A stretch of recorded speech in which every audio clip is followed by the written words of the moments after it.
الحمدللہ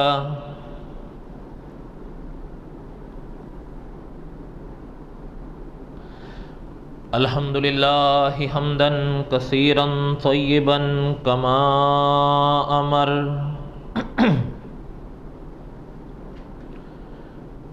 واشہد ان لا الہ الا اللہ وحدہ لا شریک لہ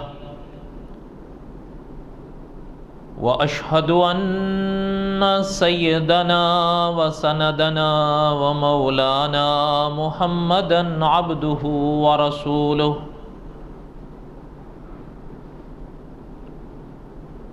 اما بعد اعوذ باللہ من الشیطان الرجیم بسم اللہ الرحمن الرحیم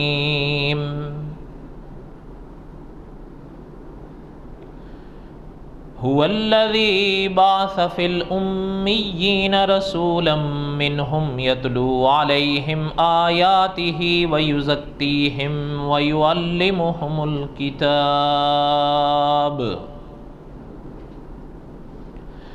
يتلو عليهم آياته ويزكيهم ويعلمهم الكتاب والحكمة وَإِن كَانُوا مِن قَبْلُ لَفِي ضَلَالٍ مُبِينٍ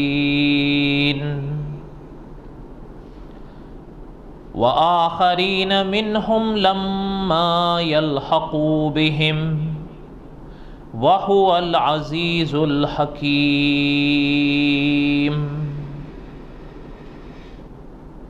ذَلِكَ فَضْلُ اللَّهِ يُؤْتِيهِ مَن يَشَاءُ وَاللَّهُ ذُو الْفَضْلِ الْعَظِيمِ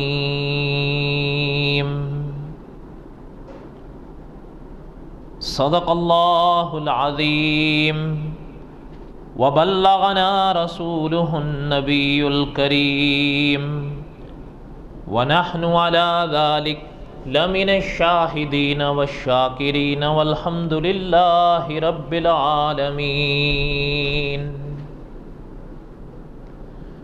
اللہم صلی علی محمد وعلی آل محمد کما صلیت علی ابراہیم وعلی آل ابراہیم انک حمید مجید اللہم بارک علی محمد وعلی آل محمد کما بارکت علی ابراہیم وعلی آل ابراہیم انک حمید مجید اللہ اکبر لا الہ الا اللہ واللہ اکبر وللہ الحمد اللہ اکبر لا الہ الا اللہ واللہ اکبر وللہ الحمد اللہ اکبر لا الہ الا اللہ واللہ اکبر وللہ الحمد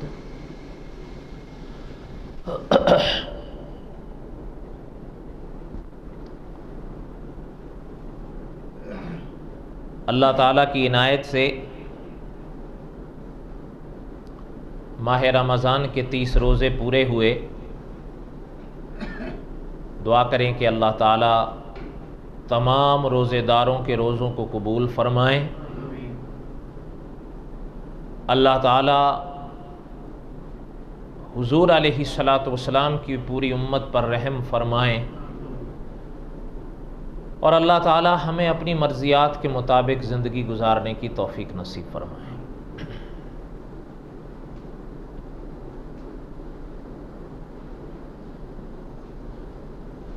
عید الفطر کا دن ہے، مختصر سا وقت ہے بیان میں۔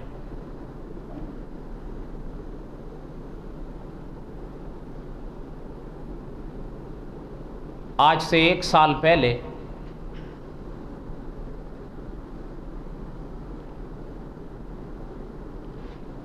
عید کی ہی نسبت سے میں نے امام بخاری رحمۃ اللہ علیہ کے بارے میں چند باتیں پڑھی تھیں۔ حضرت کی زندگی کے کئی حصے ہم نے اس میں دہرائے۔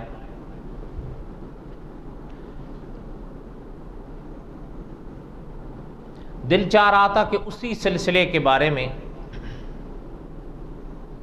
کچھ مزید باتیں کریں۔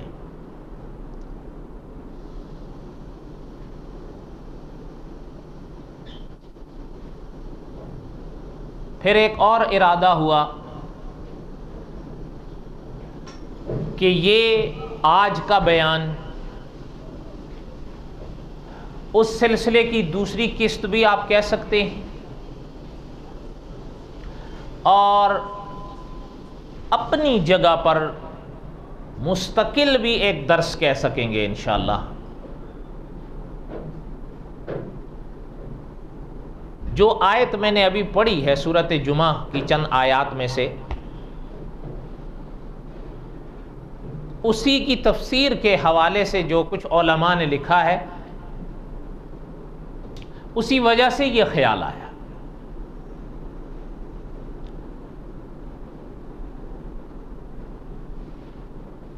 ربط اور ضبط کا اب مطالبہ نہ کیجیے گا،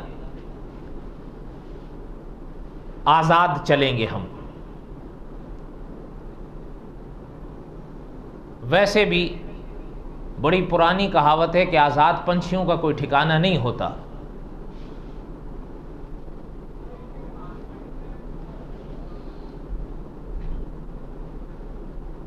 کل جو مہینہ ختم ہوا اور آج جو مہینہ شروع ہوا، جو مہینہ رات کو ختم ہو گیا اس کو کیا کہا جاتا ہے؟ ماہ رمضان۔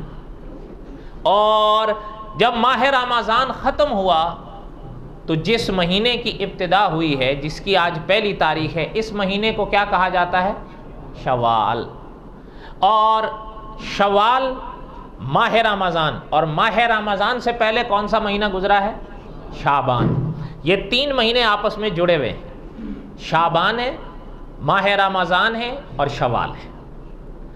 حسن اتفاق وآخرین منہم لما یلحقوا، جو آیت میں نے ابھی پڑھی تھی نا آیات میں سے، اسی کے حوالے سے میں عرض کر رہا ہوں۔ یہ آیت پھر سے آپ سنیں، پھر اگلی بات آپ کو سناتا ہوں، دھیان ہے۔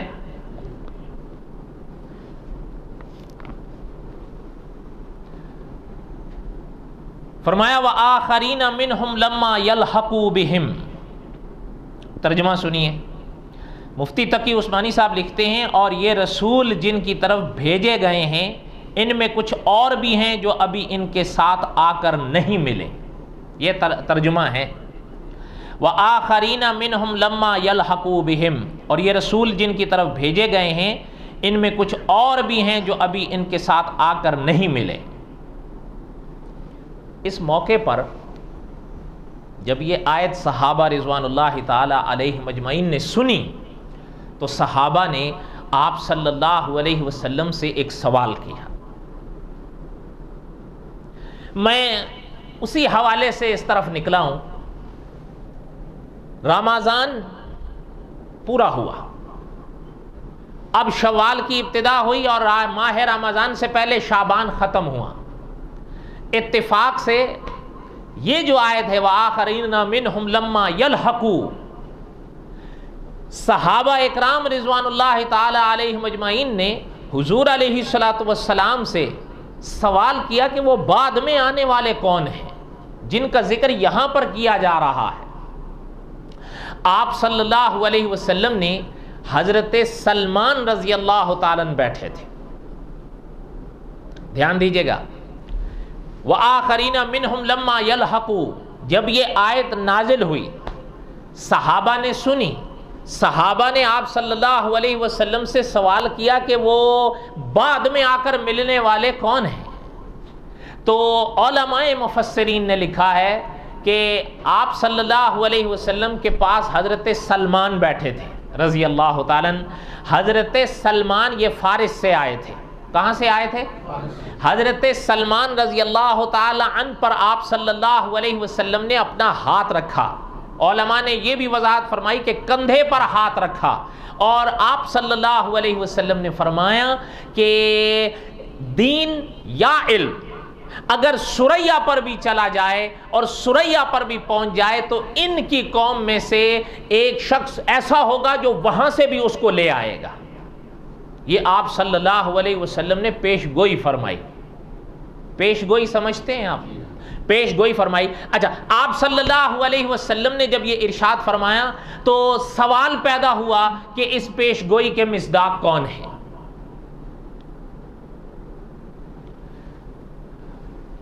علماء نے لکھا ہے کہ جہاں اس پیش گوئی کے مصداق امام بخاری ہیں رحمت اللہ علیہ. کون ہے؟ امام بخاری ہیں رحمت اللہ علیہ. امام بخاری عرب کے نہیں تھے. جہاں, لیکن اگلی بات سنیں, فرمایا جہاں اس پیش گوئی کے مصداق امام بخاری ہیں. اتنے جملوں سے یہ تو پتہ چل جاتا ہے کہ اس پیش گوئی کے مصداق امام بخاری بھی ہیں اور کوئی اور بھی ہیں. نہیں سمجھ آ رہی بات آپ؟ فرمایا کہ جہاں اس پیش گوئی کے مصداق امام بخاری ہیں رحمت اللہ علیہ, تو علماء ہی نے لکھا ہے کہ اس کے اول مصداق امام اعظم ابو حنیفہ ہیں. جیسے کہ امام بخاری عرب نہیں ہیں تو امام ابو حنیفہ بھی عرب نہیں ہیں. تو پتہ چل رہا ہے کہ اس پیش گوئی کے یعنی بالکل علماء نے بڑے عنوان سے جو دو نام اس کے مصداق قرار دیے ہیں وہ امام اعظم ابو حنیفہ رحمۃ اللہ علیہ ہیں اور امام بخاری بھی ہیں رحمۃ اللہ علیہ.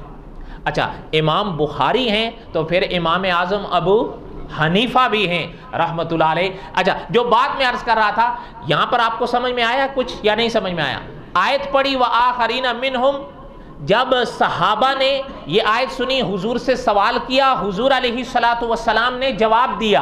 اچھا, حضور کے اس جواب میں پیش گوئی تھی, اس پیش گوئی کے مصداق امام بخاری بھی اور امام ابو حنیفہ بھی رحمت اللہ علیہ. اب اگلی بات سنیں کہ ذرا حسن اتفاق, جس کے بارے میں میں کہہ رہا تھا, حسن اتفاق دیکھیں. یہ شوال ہے, پیچھے جو گیا وہ ماہ رمضان تھا, اس سے پیچھے شعبان تھا. امام اعظم ابو حنیفہ رحمۃ اللہ علیہ اس دنیا سے گئے شعبان میں, امام بخاری اس دنیا سے گئے شوال میں. نہیں سمجھ آ رہی آپ لوگوں؟ بہرحال درود شریف پڑھ لیں. اللہم صلی علی سیدنا مولانا محمد وعلی آل سیدنا مولانا محمد وبارک وسلم وصلی علیہ. اس لیے مجھے خیال آیا کہ کیوں نہ چند باتیں ہم ایسی عرض کریں کہ وہ آپ اس کو امام بخاری کے درس کی دوسری قسط بھی کہہ سکیں, اور کچھ باتیں اس انداز سے کر لی جائیں کہ آپ اسے مستقل درس بھی کہہ سکیں. اس لیے کہ امام اعظم ابو حنیفہ رحمۃ اللہ علیہ ہوں یا امام بخاری رحمۃ اللہ علیہ ہوں, ہمارے لیے آپ کے لیے دونوں خاص ہیں. چلتے چلتے ایک بات عرض کروں.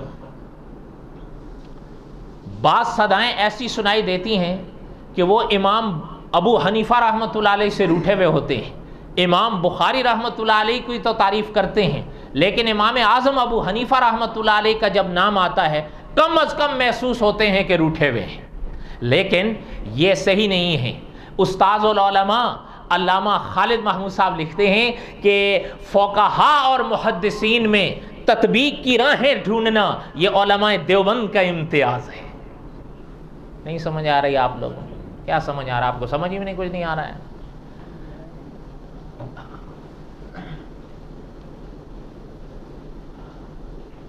خیر اب اس کے معنی کروں گا تو یہیں سب گزر جائے گا. آگے سنیں.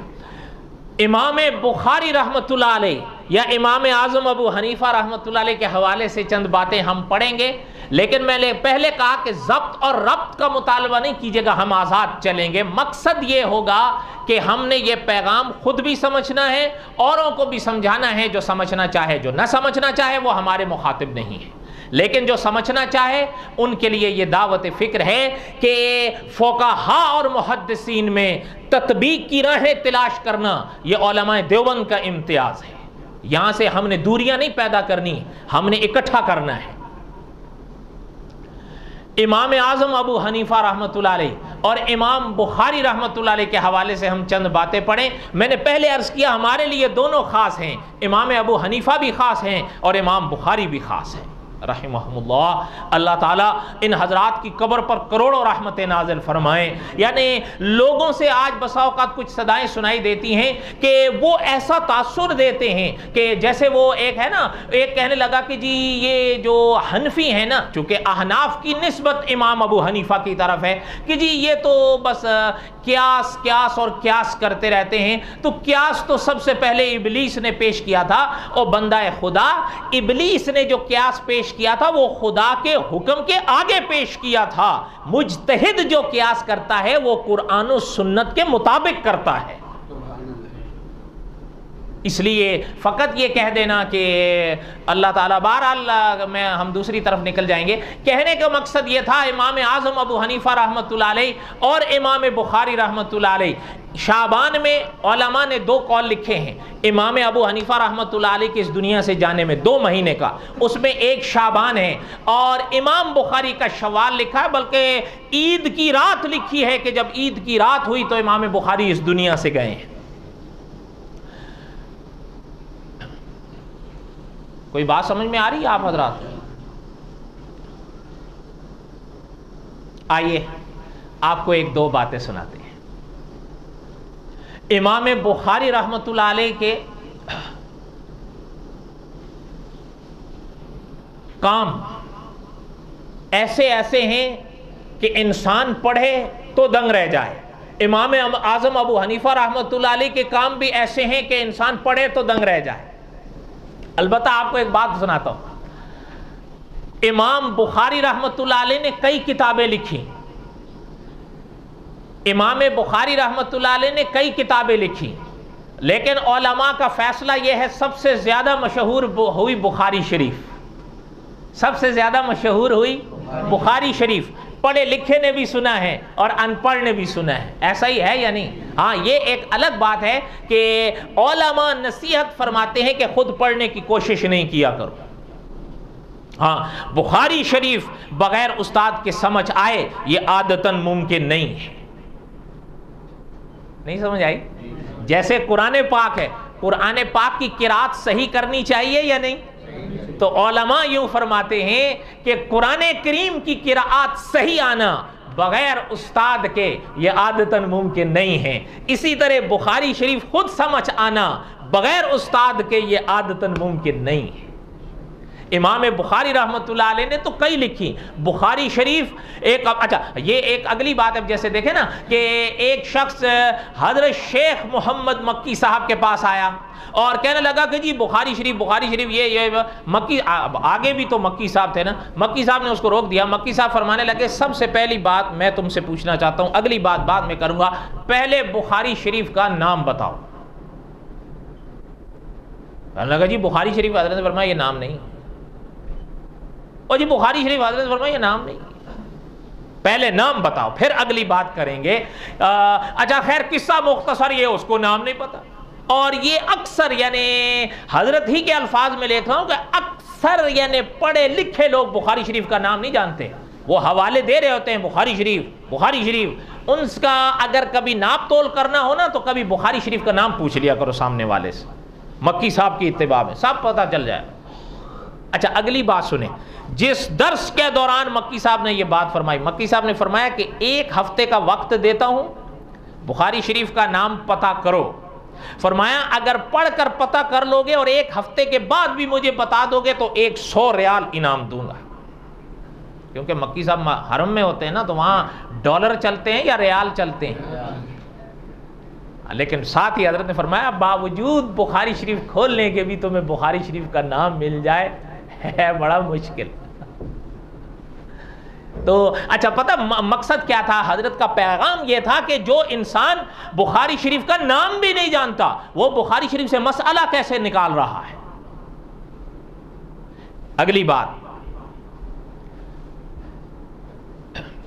بخاری شریف کو اللہ تعالیٰ نے جو امتیاز، جو مقام بخشا ہے، محنت بھی امام بخاری نے کی ہے۔ آپ اٹھا کر دیکھیں، علماء نے لکھا ہے بخاری شریف لکھنے میں، بخاری شریف مدون کرنے میں بخاری شریف پر محنت کرنے میں امام بخاری رحمۃ اللہ علیہ نے 16 سال لگائے ہیں۔ 16 سال تھوڑی مدت ہے۔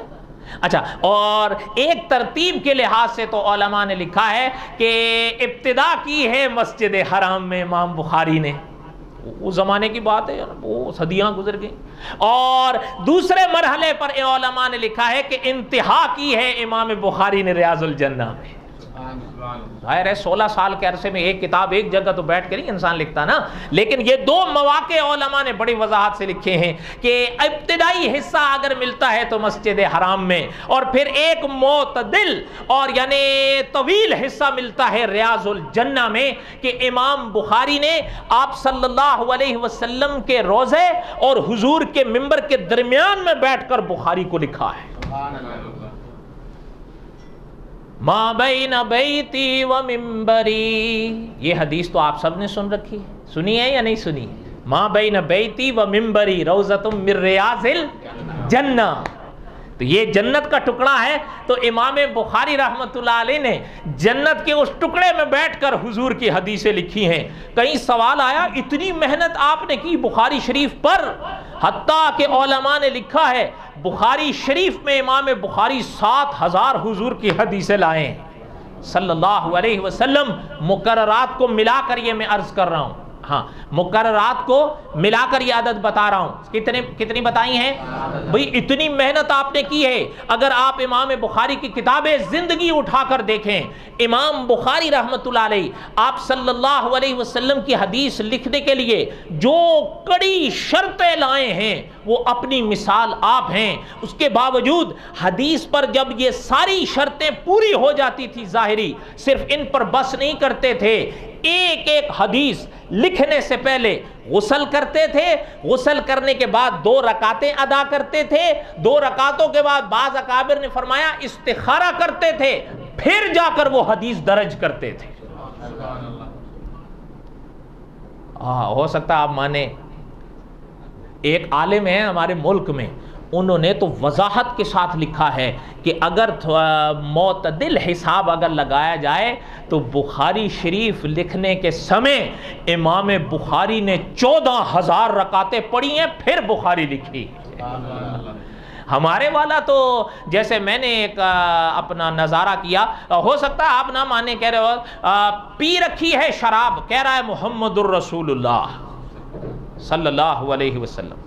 بھئی اس کا تو ہم انکار نہیں کرتے کہ محمد الرسول اللہ صلی اللہ علیہ وسلم، لیکن یہ چیز بھاتی تو نہیں ہے، پینی نہیں چاہیے، ہے یا نہیں؟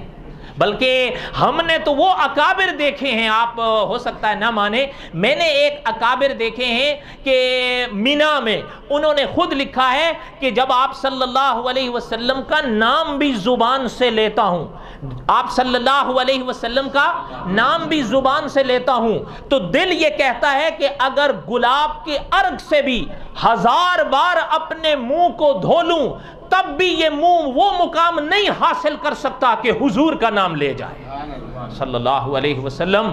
اور پیرا، اچھا، اور علماء کو گالیاں، علماء کو نصیبہ آخر میں ان لوگوں کا یہی رہ جاتا ہے، اس لیے کہ شاید یہ بھول جاتے ہیں کہ العلماء ورثۃ الانبیاء۔ تو بہرحال امام بخاری رحمۃ اللہ علیہ سے کسی نے پوچھا کہ حضرت اتنی محنت، فرمایا بات یہ ہے کہ ابھی بخاری نہیں لکھی تھی حضرت نے، ایک موقع پر لیٹے، آنکھ لگ گئی، آنکھ لگی تو خواب میں آپ صلی اللہ علیہ وسلم کی زیارت ہوئی، دیکھا کہ حضور صلی اللہ علیہ وسلم تشریف فرما ہیں، یہ امام بخاری کی بات بتا رہا ہوں۔ اور امام بخاری رحمۃ اللہ علیہ فرماتے ہیں میں خواب دیکھ رہا ہوں کہ آپ صلی اللہ علیہ وسلم مجلس میں بیٹھے ہیں اور میرے ہاتھ میں ایک پنکھا ہے اور میں وہ پنکھا آپ صلی اللہ علیہ وسلم کو جھل رہا ہوں، اور کوئی مکھی میں چاہتا ہوں کہ حضور کے پاک وجود کے قریب نہ آ پائے، میں جھلتا جا رہا ہوں۔ آنکھ کھل گئی، کیا ہوا؟ آنکھ کھل گئی، امام بخاری رحمۃ اللہ علیہ فرماتے ہیں یہ خواب دیکھا تو دل میں داعیہ پیدا ہوا کہ میں حضور کی باتوں کو اکٹھا کروں گا، ایسے اکٹھا کروں گا کہ جھوٹ یا شک کا کوئی دھبا حضور کے نام پہ نہیں آنے دوں گا۔ تب بخاری لکھی ہے، اور کتنے عرصے میں لکھی ہے؟ آپ لوگ اگر تھوڑے تھوڑے قریب قریب آ جائیں تو کیا خیال ہے؟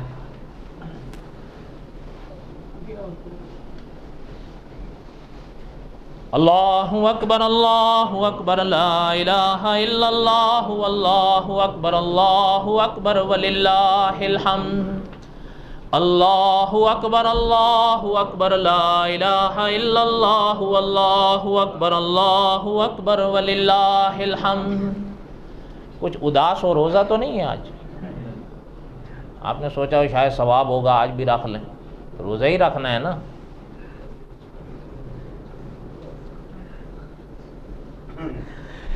امام بخاری رحمۃ اللہ علیہ نے بخاری شریف کو اس طرح لکھا۔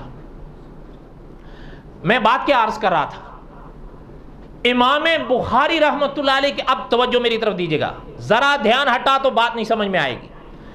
امام بخاری رحمۃ اللہ علیہ نے جو بخاری شریف کو لکھا، ایک تو یہ ہے جو آپ کو بتایا، یہ تفصیلات تو اپنی جگہ موجود ہیں، ایک اور تفصیلات علماء نے لکھی ہیں، کچھ اور تفصیلات علماء نے لکھی ہیں۔ ان میں یہ ہے، ایک ہوتی ہے شان، کیا شان، اچھا ایک ہوتی ہے خصوصیت، میرے ساتھ اگر مل کے کہہ دیں خصوصیت، ٹھیک ہے، اچھا اسی کو جب جمع کیا جاتا ہے کہا جاتا ہے خصوصیات، ٹھیک ہے، اچھا یہ چیز آپ صلی اللہ علیہ وسلم اور باقی انبیاء علیہم السلام کے حوالے سے بھی علماء لکھتے ہیں۔ آپ صلی اللہ علیہ وسلم کی امت میں ایک عالم گزرے ہیں، انہوں نے لکھا ہے 313، فرمایا میں نے، جب انہوں نے تحقیق کی، فرماتے ہیں جب میں نے تحقیق کی مجھے 313 آپ صلی اللہ علیہ وسلم کی ایسی خصوصیات ملی ہیں جو حضرت آدم سے حضرت عیسیٰ میں کسی میں نہیں ملی۔ کتنی؟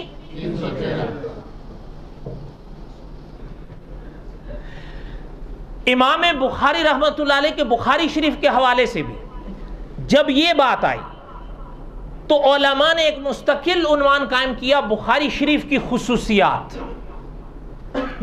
شیخ الحدیث مولانا سلیم اللہ خان صاحب نے، ہمارے ملک کے عالم ہیں، دعا کریں اللہ تعالیٰ انہیں سلامت رکھے، شیخ الحدیث مولانا سلیم اللہ خان صاحب نے بخاری شریف کی 8 خصوصیات لکھی ہیں۔ کتنی؟ میری طرف توجہ دیں، 8 خصوصیات لکھی ہیں۔ آخری سناتا ہوں، پہلی بھی، دوسری، تیسری، چوتھی، پانچویں، چھٹی، ساتویں سب چھوڑ رہا ہوں، آخری سناتا ہوں چونکہ وقت کم ہے، آخری سناتا ہوں، دھیان سے سنیے گا۔ 8ویں خصوصیت بخاری شریف کی، مولانا سلیم اللہ خان صاحب مدظ اللہ علی دامت برکاتہم لکھتے ہیں کہ بخاری شریف کی 8ویں خصوصیت یہ ہے کہ بخاری شریف میں 22 ایسی احادیث ہیں حضور کی جو ثلاثیات کہلاتی ہیں۔ کیا کہلاتی ہیں؟ اب سنیں کہ حدیث کی یہ جو ثلاثیات حدیثیں کون سی ہوتی ہیں، سمجھیے گا۔ مصنف اور آپ صلی اللہ علیہ وسلم کے درمیان تک، حضور تک، حدیث تک، مصنف تک، محدث تک صرف 3 واسطے ہوں، اس حدیث کو کہا جاتا ہے ثلاثی حدیث۔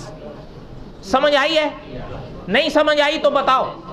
لکھنے والے رحمت اللہ علیہ اور آپ صلی اللہ علیہ وسلم کے درمیان صرف 3 واسطے ہوں، اس حدیث کو کہا جاتا ہے ثلاثی حدیث، اور جب جمع کا لفظ استعمال ہوگا تو کیا کہا جائے گا؟ ثلاثیات۔ اور بخاری شریف میں 22 ثلاثیات ہیں۔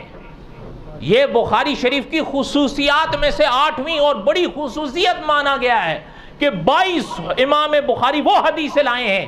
امام بخاری کے اور آقا کے درمیان میں کتنے راوی ہیں؟ اب سنیے گا، آپ نے نام سنا ہوگا ترمذی شریف، سنا ہے نا؟ یہ حدیث کی بڑی کتابوں میں سے ہے، امام ترمذی رحمت اللہ علیہ کی۔ ترمذی شریف میں ایک ثلاثی حدیث ہے صرف، کتنی ہے؟ ایک ہے۔ اچھا مسلم شریف میں 3 ہے، مسلم شریف میں اور ترمذی شریف میں اور بخاری شریف میں 22 ہیں۔ اب ذرا سنیے گا کہ جب 22 ثلاثیات ہیں بخاری شریف میں تو یہ امتیاز ہے یا نہیں؟ یہ خصوصیت ہے یا نہیں؟ یہ ناز کی بات ہے یا نہیں؟ یہ فخر کی بات ہے یا نہیں؟ کیوں؟ ہر عالم یہ کوشش کرتے تھے کہ حدیث کے اور میرے درمیان جتنے واسطے گھٹ سکے میں گھٹاؤں۔ ایسا ہی ہے کہ نہیں؟ حدیث اور ہمارے اور حدیث کے درمیان میں واسطے بڑھیں تو امتیاز ہے یا گھٹیں تو امتیاز ہے؟ اس لیے اچھا امام بخاری رحمۃ اللہ علیہ نے 22 پیش کیے ہیں۔ اب ذرا سنیں کہ جب امام بخاری رحمۃ اللہ علیہ کی 22 حدیثوں پر علماء نے جو ثلاثیات ہیں ان پر نظر ڈالی ہے تو علماء نے فرمایا ہے، ذرا پڑھیے گا اور غور کریے گا کہ بخاری شریف میں جو 22 ثلاثیات ہیں، 22 کو اگر 2 پر تقسیم کر دیا جائے 11 اور 11۔ اچھا آپ سنیے گا، جو 22 میں سے 11 ثلاثیات ہیں ان میں سے صرف 22 میں سے 11 ثلاثیات حضرت شیخ مکی بن ابراہیم رحمۃ اللہ علیہ سے امام بخاری نے لی ہیں۔ یہ امام بخاری تک ان کے واسطے سے آئی ہیں۔ اب جب تاریخ کا پنہ اٹھا کر دیکھیے، مکی بن ابراہیم رحمۃ اللہ علیہ یہ کون تھے؟ تاریخ بتاتی ہے امام اعظم ابو حنیفہ کے شاگرد تھے۔ آگے اچھا 22 میں سے 11 منفی ہو گئیں، کتنی بچی؟ مل کے کہو نا، جو آتا ہے یار ان کو دیکھنے لگ پڑتے ہو آپ لوگوں کو، یہ پتہ نہیں کیا مرض ہے، آ رہے ہیں لوگ آ رہے ہیں بس۔ کیا کہہ رہا تھا میں؟ 11 بچی۔ اچھا 11 تو ہو گئی مکی بن ابراہیم رحمۃ اللہ علیہ سے، اب باقی 11 پر ہم نے بات کرنی ہے۔ آگے سنیے گا، شیخ الحدیث مولانا سلیم اللہ خان صاحب لکھتے ہیں کہ ان 11 میں سے 6 پر جب نظر ڈالی ہے تو 6 ایک عالم سے ملتی ہیں امام بخاری کو، جن کو حضرت ضحاک کہا جاتا ہے رحمت اللہ علیہ۔ فرمایا اب سوال پیدا ہوا، یہ حضرت ضحاک کون تھے؟ فرمایا تاریخ کو جب پڑھتے ہیں تاریخ بتاتی ہے یہ امام اعظم ابو حنیفہ کے دوسرے شاگرد تھے۔ اچھا جب 6 یہ ہو گئی 17، 11 جمع 6 کتنی ہوئی؟ 17۔ 11 ہو گئی شیخ مکی بن ابراہیم رحمۃ اللہ علیہ سے، 6 ہو گئی حضرت ضحاک رحمۃ اللہ علیہ سے، باقی کتنی بچی؟ 22 میں سے 17 منفی کر دیں، کتنی بچی؟ 5۔ امام اپنا شیخ الحدیث مولانا سلیم اللہ خان صاحب لکھتے ہیں کہ ان 5 میں سے پھر جب 3 پر نظر ڈالی تو 3 ایک عالم سے امام بخاری کو ملتی ہیں، ان کا نام ہے شیخ محمد بن عبداللہ انصاری رحمت اللہ علیہ۔ فرماتے ہیں کہ دل کہتا ہے ذرا پتہ کریں یہ کون ہے؟ فرمایا جب تاریخ کھولتے ہیں تو تاریخ بتاتی ہے کہ شیخ محمد بن عبداللہ رحمت اللہ علیہ یہ امام ابو یوسف اور امام ظفر رحمت اللہ علیہ کے شاگرد ہیں۔ فرمایا جب امام ابو یوسف اور امام ظفر کی تعریف اٹھاتے ہیں یہ دونوں امام ابو حنیفہ کے شاگرد ہیں۔ تو شیخ محمد بن عبداللہ انصاری رحمت اللہ علیہ کو تو دادا استاد ہے امام ابو حنیفہ۔ 11 جمع 6 کتنی ہوئی؟ اچھا 17 جمع 3 اچھا باقی کتنی بچی؟ 2 کی تم تحقیق کر لو کہ وہ حنفی ہیں یا غیر حنفی ہیں۔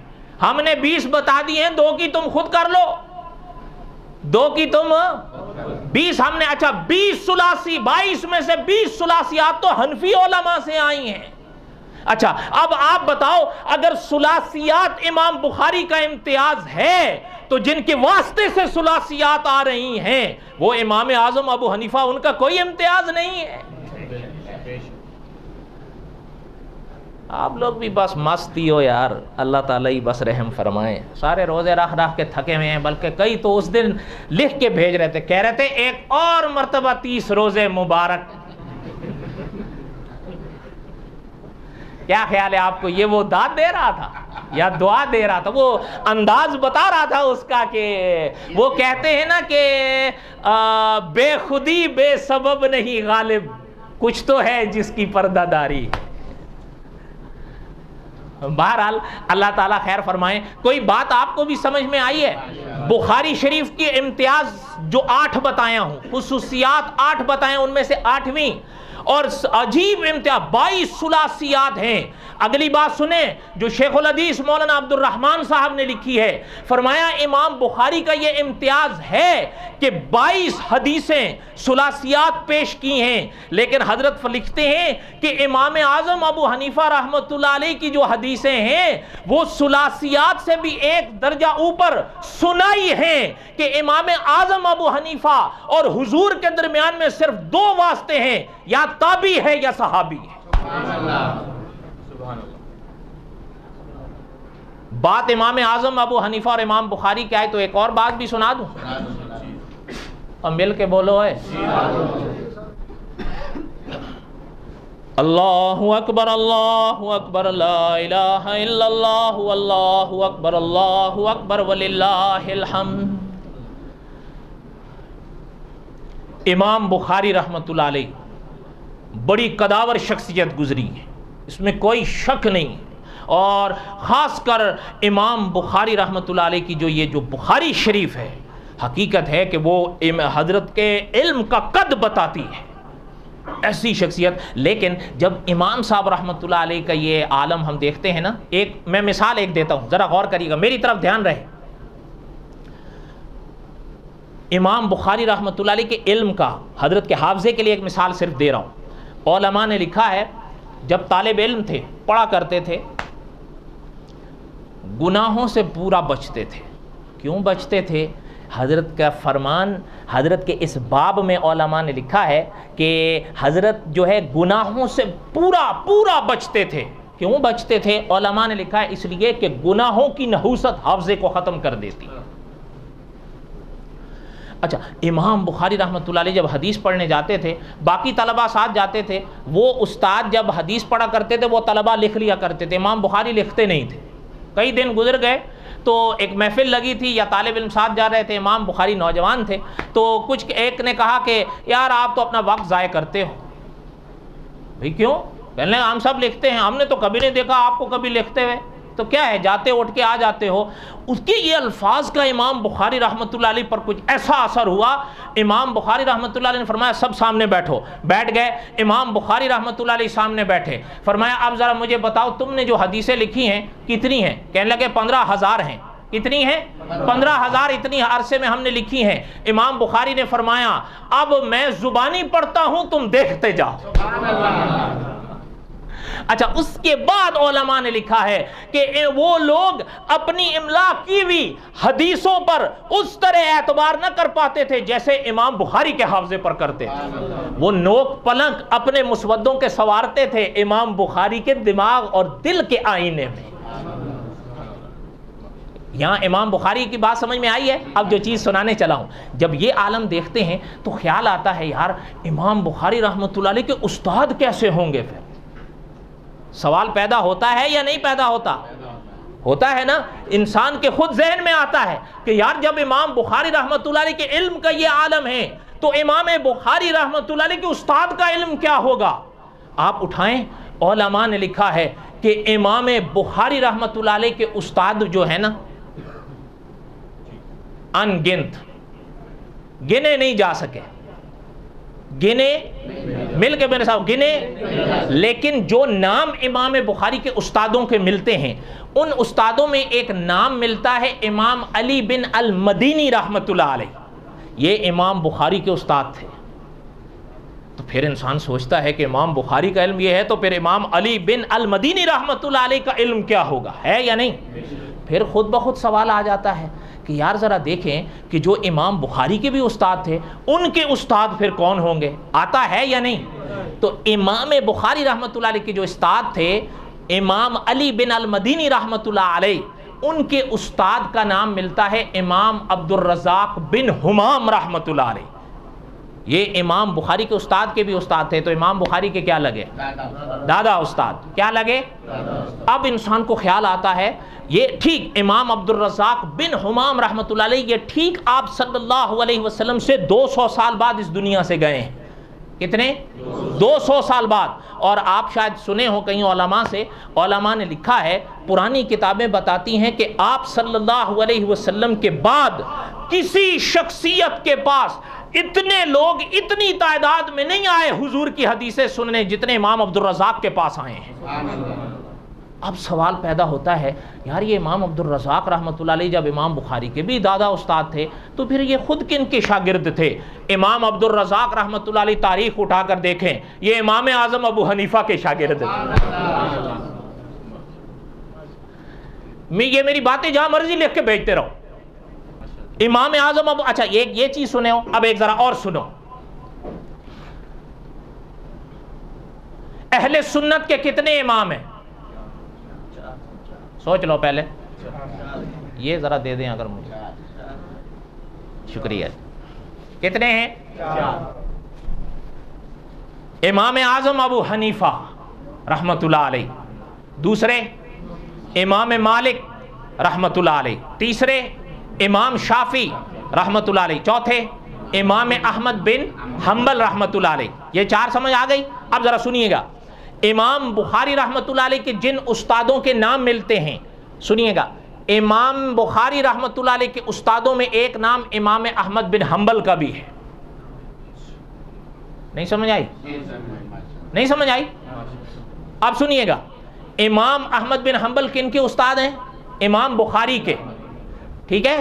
اچھا، امام احمد بن حنبل خود کن کے شاگرد ہیں؟ امام شافعی کے۔ کن کے ہیں؟ یہ قاضی اطہر مبارک پوری رحمت اللہ علیہ نے لکھا ہے۔ کہاں لکھا ہے؟ یہ میں ثابت کر کے دے سکتا ہوں، کوئی کہے کہ غلط ہے۔ اچھا، امام بخاری رحمت اللہ علیہ کے امام احمد بن حنبل کیا ہیں؟ اچھا، امام احمد بن حنبل کے استاد کون ہیں؟ امام شافعی رحمت اللہ علیہ۔ امام شافعی رحمت اللہ علیہ کن کے شاگرد ہیں؟ تاریخ بتاتی ہے امام محمد بن حسن الشیبانی رحمت اللہ علیہ کے، اور امام محمد بن حسن الشیبانی کن کے شاگرد ہیں؟ امام اعظم ابو حنیفہ کے۔ اب یہ جو کہا جا رہا ہے کہ نہیں جی وہ تو مجتہد تھے، محدث تھوڑے ہی تھے، یہ جھول ہے اللہ کے بندو۔ استاذ العلماء علامہ خالد محمود صاحب آثار الحدیث میں لکھتے ہیں، ہمارے لوگ کیا جانے آثار الحدیث کیا ہے؟ آپ کو نام یاد ہوگا، مولانا ضیاء الرحمن فاروقی مرحوم، انہوں نے لکھا ہے اپنی کتاب پھر وہی قید و قفس میں کہ علامہ خالد محمود صاحب کی یہ کتاب آثار الحدیث بڑی بڑی کتب خانوں پر بھاری ہے۔ علامہ خالد محمود صاحب آثار الحدیث میں لکھتے ہیں، یاد رکھیے گا کہ ہو ایک محدث ضروری نہیں کہ وہ مجتہد ہو، لیکن ہو مجتہد یہ ضروری ہے کہ وہ محدث ہو۔ جیسے آپ نے سنا ہوگا ہر نبی صدیق ہوتے ہیں، ہر صدیق نبی، ہر صحابی ولی ہوتے ہیں، ہر ولی صحابی نہیں ہوتے۔ آگے سنیے گا، ہر مفتی عالم ہوتے ہیں، ہر عالم مفتی نہیں ہوتے۔ اسی طرح علامہ خالد محمود صاحب نے لکھا ہے کہ ہر مجتہد محدث ہوتا ہے، ہر محدث مجتہد نہیں ہوتا۔ کوئی سمجھ آئی ہے بات آپ حضرات کو یا نہیں آئی؟ اللہ اکبر، اللہ اکبر، لا الہ الا اللہ، اللہ اکبر، اللہ اکبر وللہ الحمد۔ آخر میں مجھے مرزا قادیانی یاد آیا، کہو تو وہ بھی سنا دو، عید کا دن ہے، عیدی ہوگی آپ لوگوں کے لیے۔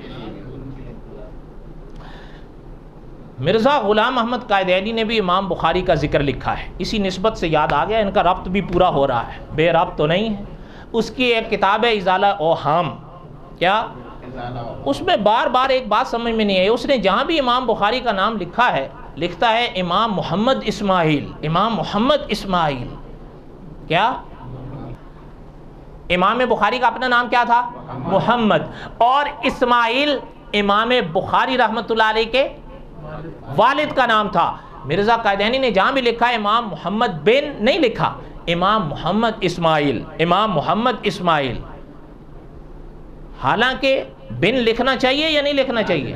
امام بخاری کا اپنا نام محمد تھا اور والد کا نام اسماعیل تھا، تو کیا لکھنا چاہیے تھا؟ امام محمد اسماعیل یا امام محمد بن اسماعیل؟ ہو سکتا ہے اس کو کچھ ہو، کیا پتہ وہی آئی ہو، بھئی اس پر وہی آتی تھی، اب ہمارے پاس تو آتی نہیں، ایسا ہی ہے یا نہیں؟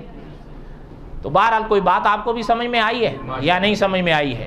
تو اب اگر اس جملے کو تھوڑا سا آپ سنیں جو ابتدا میں نے علامہ خالد محمود صاحب کا پڑھا تھا، کہ علامہ خالد محمود صاحب فرماتے ہیں کہ فقہاء اور محدثین میں تطبیق کی راہیں تلاش کرنا یہ علماء دیوبند کا امتیاز ہے۔ اللہ تعالیٰ آپ سب کے ہم سب کے حامی و ناصر ہوں۔ وما علینا الا البلاغ المبین۔